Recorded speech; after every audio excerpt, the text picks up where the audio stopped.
Deuxième partie de Frontal, votre rendez-vous politique, dont le numéro de ce jour est consacré à la Guinée, un pays qui a tenu le 21 septembre dernier un référendum constitutionnel et qui va tenir le 28 décembre prochain sa présidentielle. Très rapidement, Monsieur Kaba, vous aviez appelé à boycotter le référendum constitutionnel du 21 septembre dernier. Pourquoi fallait-il boycotter ce référendum?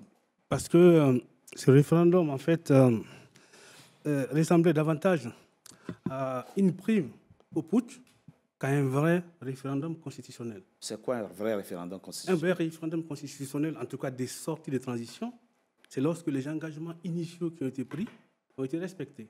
Tout à l'heure, je rappelais qu'on avait dit de faire l'amour à la Guinée. On verra à l'heure du bilan que la Guinée n'est pas heureuse après l'amour.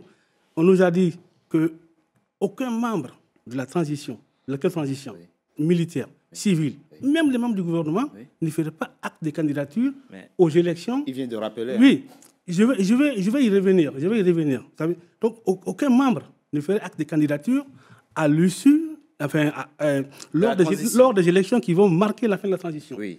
Aujourd'hui, monsieur, il fait un jeu qui est un peu compris de tout le monde. Vous savez, comme on dit, quand ça ressemble à un canard, quand ça marche comme un canard, quand ça cancane comme un canard, quand ça plonge le bec dans l'eau comme un canard, c'est que c'est un canard. Oui. Mais il faut que ça soit officiellement un canard. Pour l'instant, on en sait non, rien. mais en fait, quand on a tous ces éléments-là, on sait que c'est un canard. D'abord, le ministre de la Culture disait hier nuit ou ce matin que le bon Dieu veut que Mamadi Doumbouya soit candidat.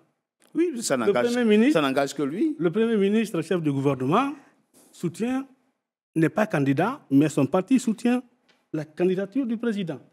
Le ministre secrétaire général à la présidence, donc qui est le conseiller direct du président, dit qu'il sera candidat. On a fait une constitution qui permette la candidature. Pourquoi? La charte qu'on nous avait proposée mentionnait de façon expresse. Les membres du CNRD ne peuvent pas être candidats à l'issue. Vous êtes en train de faire un faux procès, un procès d'intention. Non, je ne vais pas. Non, mais je ne fais pas un procès d'intention, je fais un procès pour non-respect des engagements. Ce n'est pas la même chose. Hein. D'accord. Voilà. À partir du moment où vous mettez dans la charte, on ne participe pas. Alors, vous dites, vous avez estimé qu'il ne fallait pas que les Guinéens aillent aux urnes parce que le président Mamadi Doumbouya, comme vous avez essayé de lire dans sa pensée, s'apprêtait à être candidat à la prochaine présidentielle. Ce n'est même pas une façon de lire dans la pensée. En fait, c'est une façon de se baser sur des éléments factuels et puis on fait de la prédiction. C'est quoi les éléments factuels aujourd'hui? Vous savez, M. Tobé, si demain, après-demain, la météo vous dit qu'il va neiger dans Paris, si vous sortez sans votre blouson, vous allez mourir de pneumonie. Parce que la météo, ce n'est pas du hasard, c'est de la science. Exact. Parfois, ça ne marche pas toujours. Les prévisions météorologiques ne marchent pas toujours. C'est certain. Et si demain, la météo annonce la neige sur Paris, vous sortirez avec votre blouson. D'accord. Vous sortirez avec votre bonnet. Parce que c'est un calcul scientifique qui est derrière. Monsieur Baldé, il y a quelque chose de particulièrement frappant. Quand on prend les résultats du dernier référendum constitutionnel, tels que validés par Djenabou Touré, la directrice générale des élections, mais avant le Premier ministre Ba aussi, a rendu public les chiffres, mais c'est impressionnant. C'est impressionnant pourquoi vous avez pratiquement 96%, selon les chiffres officiels, de taux de participation. Quand on prend la Haute-Guinée, par exemple, Farana, Kankan, etc., bien sûr, ce sont les régions d'origine du président, vous avez 96% de oui. Et curieusement, quand on prend même votre bastion à vous, la région de l'Abbé, de Manou, qui est censé être le bastion de l'opposant Cellou Dalein Diallo, il a fait aussi des 74%. Et même à Conakry, 74%. 87% à l'Abbé, par exemple. Ne serait-ce que même vous, en tant que journaliste qui posez cette question, même vous ne croyez pas à ces chiffres. Ah, il ne fallait pas croire à ces chiffres? Non, mais est-ce que vous-même, même vous ne pouvez pas vous voulez faire de la psychanalyse? Non, ce n'est absolument pas le cas, mais je vais quand même revenir sur des faits. Nous, on s'est opposé à cette nouvelle constitution, soi-disant, pour plusieurs raisons. La première raison, c'est la procédure d'élaboration de la constitution qui n'est pas consensuelle. Donc, on n'a pas associé les voix dissonantes, comme vous l'avez entendu. C'est qu'on a exclu toute voix qui peut dire que ça, on veut, ça, on ne veut pas. C'est-à-dire que c'est des bénis oui-oui qu'on a utilisés pour écrire cette nouvelle constitution, dont les membres qui sont les rédacteurs de la nouvelle Constitution, nommés directement par Mamadi Doumbouya, ne répondent pas. Soyons concrets. Qu'y a-t-il dans cette nouvelle Constitution que oui, vous ne souhaitiez pas? Je vais vous revenir. Procédure déjà, si la procédure est un biais, cela veut dire que le contenu posera problème. Et c'est pourquoi le contenu, je reviendrai dans la partie 2, le contenu pose problème sur plusieurs aspects. S'il vous plaît. Mais des aspects notamment sur le fait que le président de la République, donc on a reproduit beaucoup des articles de l'ancienne Constitution, mais ce qui est problématique, c'est la double nationalité qu'on a accordée et taillée sur mesure pour faire en sorte que Mamadi Doumbouya soit candidat. Avec le contexte géopolitique international, on ne peut pas accepter qu'un président français garde une nationalité allemande. Ce n'est pas possible. Il faut qu'il fasse une renonciation, soit qu'il garde sa nationalité allemande ou sa nationalité française. Mais pour le cas de la Guinée... C'est aussi important pour vous? C'est extrêmement important. Vous qui vivez à l'étranger et qui faites des enfants à l'étranger, vous pensez que ces enfants doivent être exclus demain de la fonction suprême? C'est un choix quand on défend, quand on est président pour la souveraineté du pays, on choisit sa nationalité et on maintient une seule nationalité. On ne peut pas avoir une double nationalité pour éviter tout conflit d'intérêts. C'est quelque chose qui est logique. C'est un point de vue qu'il faut respecter.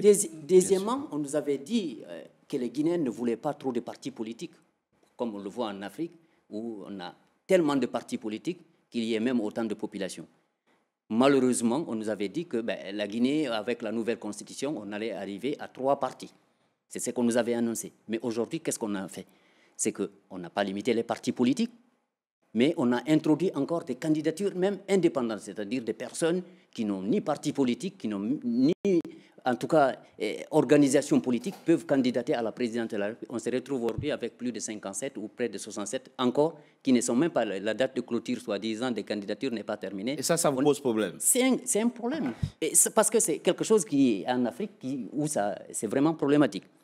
Deuxièmement, la troisième position, c'est le Sénat. Oui. Est-ce que la Guinée en avait besoin? Pas forcément. C'est une question, bien sûr. Mais pas forcément. Dans un pays où le budget de l'État est très limité, comment pouvez-vous faire en sorte que vous créez autant d'institutions et budget fort pour rien du tout, en fait? Parce qu'on a vidé du Sénat de son contenu. Ensuite, le tiers des membres du Sénat sont nommés par le président de la République. Oui. Pour quelle raison? Quelle indépendance? Mais ce n'est pas nouveau, hein. C'est pratiquement comme ça dans tous les pays. Non, mais pour tous les dictateurs, ils ne laisseront jamais... Dans tous les pays du continent où il y a un Sénat, le tiers est désigné, que ce soit au Cameroun, au Togo, parce que le président veut mettre main sur... Vous avez raison. Sur l'Assemblée et main sur le Sénat. Vous avez raison. Passer tout ce qu'il a envie de faire. Sûr.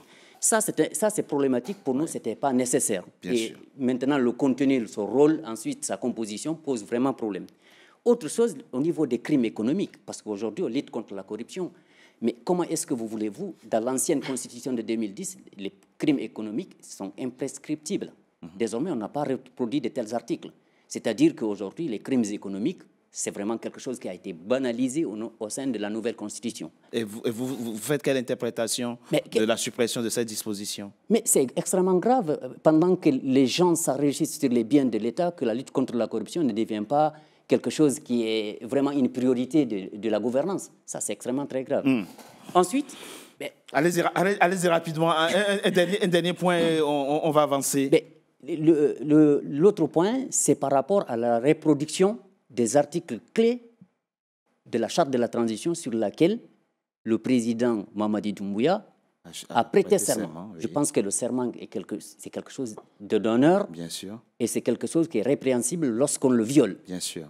Alors, l'engagement selon lequel ni lui, ni les membres du gouvernement, encore moins les membres du CNRD ne peuvent pas être candidats, il n'a pas visé pendant la transition.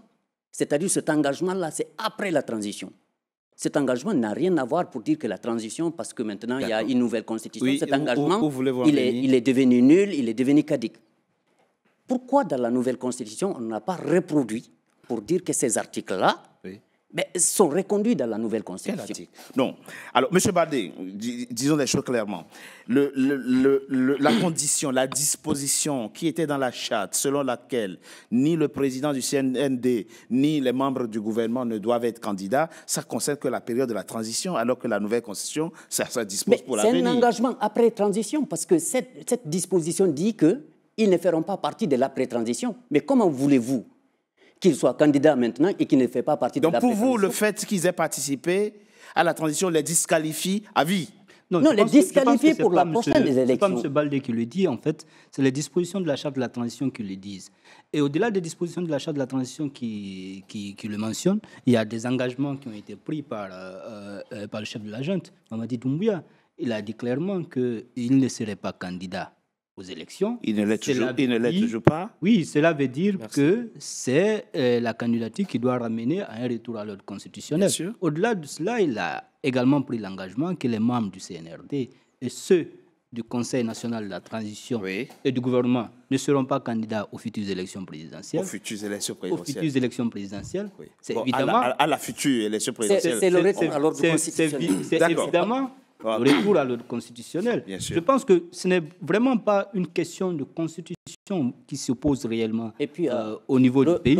C'est une question, évidemment, c'est une question de parole donnée et d'engagement pris devant le peuple de Guinée et d'engagement pris après le coup d'État du 5 septembre 2021. Je pense que c'est extrêmement important qu'on nous dise qu'on ne fera pas les erreurs du passé, qu'on vienne balayer un vieux opposant qui a voulu s'accrocher au pouvoir sous prétexte que celui-là a violé une constitution pour s'octroyer un troisième mandat et qu'on vienne faire pire que cette personne-là, je pense que c'est trop dommageable. Qu'est-ce que le président actuel, Mamadi Doumbouya, a fait de pire que Alpha Condé? Au début de l'émission, vous avez énoncé plusieurs choses. M. Kaba, d'ailleurs, l'a rappelé ici.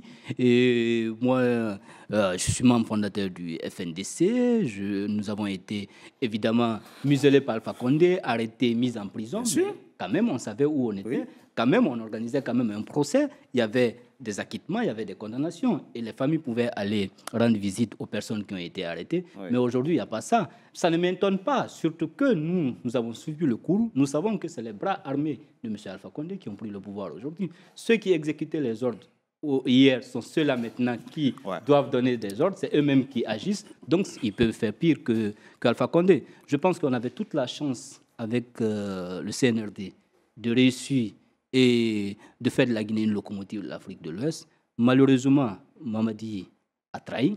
Il a trahi le peuple de Guinée.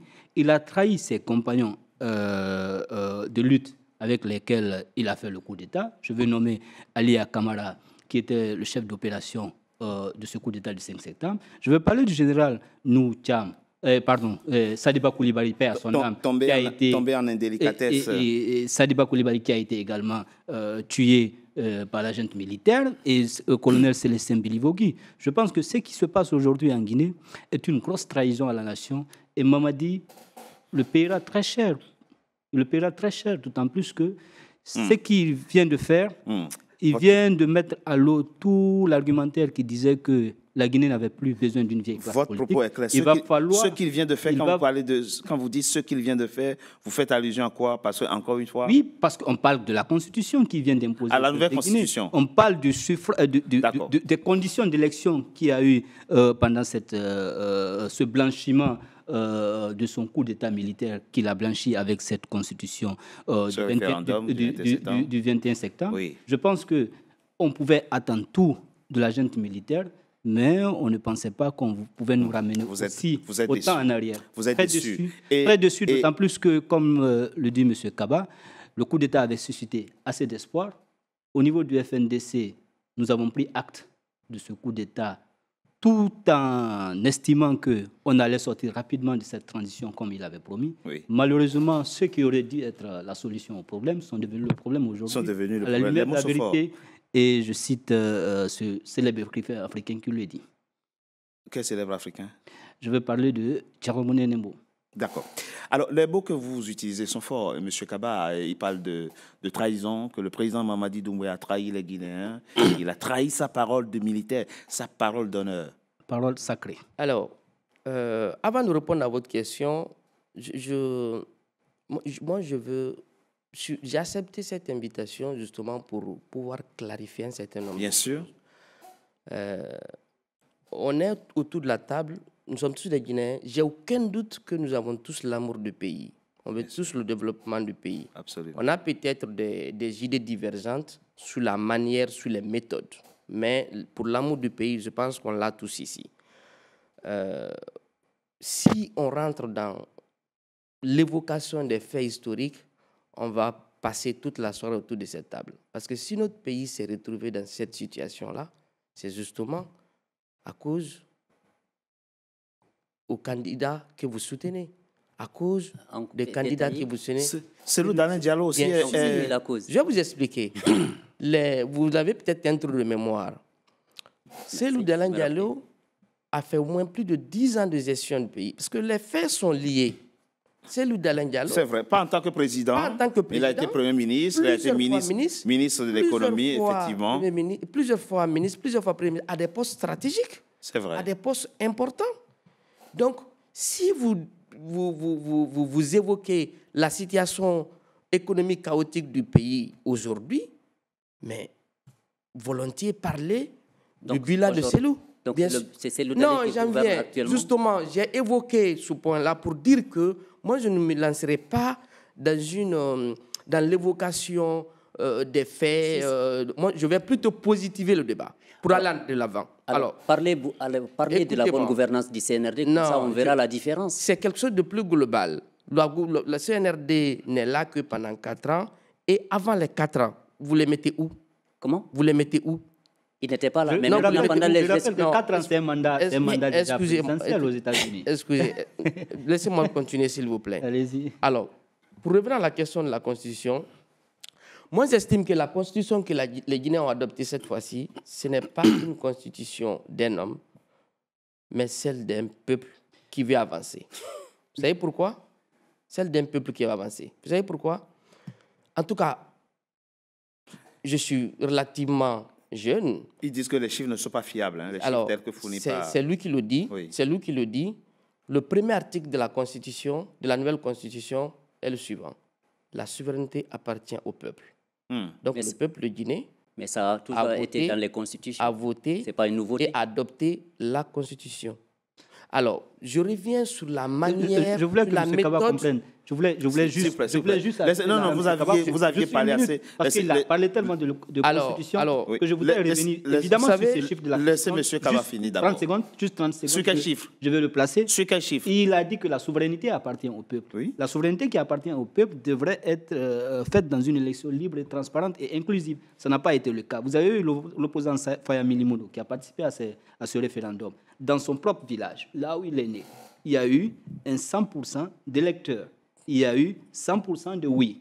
Est-ce possible d'avoir dans un bureau de vote, avec un recensement qui a été fait pour un an, et qui est 100% de personnes, que personne ne s'est déplacé, que personne n'est mort, que personne ne vote non, ou bien que personne ne vote un bulletin. On va laisser monsieur Kaba. J'ai la possibilité aussi de vous couper quand vous parlez. C'est vrai, on va laisser monsieur Kaba. S'il vous plaît. Non. Et quand vous parlez, on peut vous couper. S'il vous plaît. On ne coupe personne. Monsieur Kaba, allez-y. C'est un débat, c'est vrai. On est totalement d'accord. Mais un débat de principe. On est tous des gens, je pense, civilisés autour de la table. Nous avons tous un certain niveau. Donc, essayons de faire en sorte que le niveau de débat soit aussi élevé. Alors, je reviens à la question de la Constitution. La méthode qui a été adoptée pour travailler sur les éléments de la Constitution, à ma connaissance, c'est la première fois. Tout le monde a été associé. Toutes les composantes de la société guinéenne a été associés. Même de l'extérieur, les gens sont venus ici, pour nous présenter les moutures de la Constitution pour qu'on puisse apporter nos suggestions, nos remarques. Donc, la méthode a été inclusive et le projet a été soumis au peuple qui l'a adopté. Donc, le premier article de la Constitution indique que la souveraineté appartient donc pour vous, le peuple a exercé sa souveraineté le 21 septembre dernier. Très bien, on avance. Voilà. Très bien. Le peuple a exercé sa souveraineté le 21 septembre dernier. Vous, membre du FNDC, Front National pour la défense de la Constitution, vous défendez quelle Constitution? Évidemment, il faut le mettre dans un cadre d'idéal et c'est bien clair que je dois le préciser. Nous sommes un mouvement social, un mouvement de défense de la démocratie et des droits de l'homme dans notre pays. Donc, à l'échelle du temps, nous continuerons à défendre les principes universels de droits de l'homme, de démocratie et de liberté publique.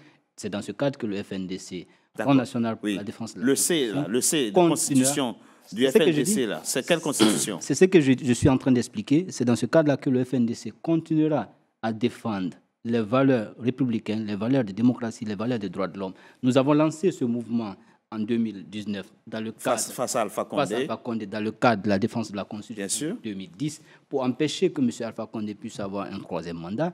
Et quand il y a eu le coup d'État le 21 septembre 2021, nous avons eu... Ma question, elle était claire. Justement, c'est ce que je suis en train de vous expliquer. Nous avons fait un mémo dans lequel nous avons expliqué dans les 10 points du mémo pourquoi il était essentiel de revenir à cette constitution de 2010 pour la remettre au référendum. Reconnaissez-vous la constitution adoptée le 21 septembre ou pas? Nous ne la reconnaissons absolument pas. Laquelle défendez-vous? Celle de 2020? D'autant plus que cette constitution n'est qu'un blanchiment du coup d'État du 20. Quelle constitution défendez-vous maintenant? Nous défendons les valeurs démocratiques, les valeurs de liberté, les valeurs des droits de l'homme, et nous espérons que tout sera fait par le peuple de Guinée bientôt pour que nous recouvrons à l'ordre constitutionnel par des élections libres, transparentes, inclusives, et que le peuple soit la seule entité qui choisit les dirigeants. Tout ce que vous dites sont dans la Constitution. L'histoire se répète chez vous. Tout ce qu'il est en train de dire n'est pas... L'histoire bégaye chez vous. Moi, je me souviens très bien, j'ai fait beaucoup d'émissions sur la gouvernance du président Alpha Condé. J'ai même fait une interview avec le président Alpha Condé lui-même. Et je me souviens très bien, il y avait eu un référendum forcé qui aboutit à la Constitution de 2020. 22 mars 2020. 22 mars 2020, précisément. Alors, vous, maintenant, à votre tour, vous avez appelé à boycotter un référendum, alors que quand vous étiez au pouvoir, vous avez imposé ce référendum qui a donné un troisième mandat au président Alpha Condé. Au fond, le général Mamadi Doumbouya est venu faire pour son propre compte ce que vous espériez qu'il fasse pour vous. Vous n'en êtes pas content, on peut comprendre, mais vous voyez un peu que c'est sorti de la matrice du RPG, ce qui se passe aujourd'hui. Non. En fait, d'abord, vous confondez deux choses qui sont complètement différentes. D'abord, notre référendum, nous ne l'avons pas imposé. Nous, on n'a exclu personne, contrairement à ce qui se passe maintenant. En 2020, l'opposition n'en voulait pas. Oui, mais l'opposition avait le droit de... Il fallait respecter les 2 mandats et partir. En fait, ce qu'il faut comprendre, c'est qu'aucune constitution n'est figée dans le temps. C'est vrai, vous avez raison. Vous ne verrez ça nulle part. Vous avez raison. Il y a des principes cardinaux qui ne... Non, laissez Le seul principe cardinal dans une démocratie, c'est la souveraineté appartient au peuple. Il l'a dit, vous l'avez dit. Vous aviez respecté la souveraineté. Ce n'est pas la seule disposition qui est maintenue dans une constitution. Il y en a des constitutions qui ont duré plus de 100 ans. Donc c'est un faux débat. Il n'y a aucune constitution qui a duré 100 ans. Allez-y. Il y a des intangibilités. Je propose qu'on marque une coup de pause, d'intangibilité dans une constitution. Monsieur Kaba, on marque une coup de pause. On se retrouve dans quelques instants pour la troisième partie de notre émission. À tout de suite. NCA, la nouvelle chaîne africaine, poursuit son développement et vient de faire son entrée dans le célèbre bouquet Canal+. Disponible depuis ce 7 juillet sur le canal 9 et le canal 573, la chaîne panafricaine est désormais diffusée dans 45 pays du continent. Merci à vous tous qui, par vos soutiens, avez contribué à la concrétisation de ce projet panafricain. NCA, la chaîne panafricaine de référence.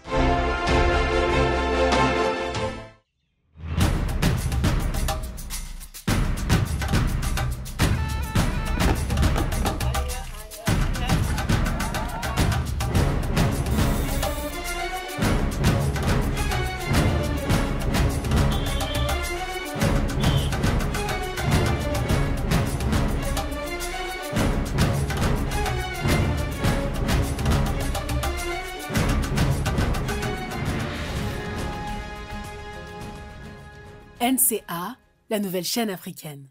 NCA, the New African Channel.